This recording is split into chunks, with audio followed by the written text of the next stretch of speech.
Poila Bosha is just about new clothes and overeating, right?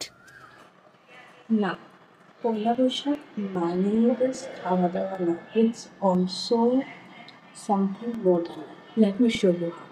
So পয়লা বৈশাখ মানে সকালে উঠে স্নান করে রেডি হয়ে যাওয়া in anything you like.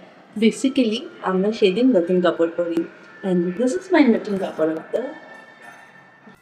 পয়লা বৈশাখ মানে ঘরের সবাইকে প্রণাম করা আর ছোটদেরকে আমাদের ভালোবাসা দেওয়া আর যারা দূরে আছে ওদেরকে ফোন করে জানানো। হ্যাঁ মাসি বলো, শুভ নববর্ষ প্রণাম নিয়ে ভাইকে আমার ভালোবাসা দিই। অ্যান্ড অলসো পয়লা বৈশাখ মানে ঘরে খাওয়া দাওয়া করা, but Poila Boishakh is more than just that. Poila Boishakh just খাওয়া দাওয়া না, it's more about our culture, our roots and sneaking in some extra rasgulla. So সবাইকে আমার তরফ থেকে শুভ নববর্ষ প্রীতি শুভেচ্ছা। আপনাদের যেন এই বছরটা খুব ভালো যাক।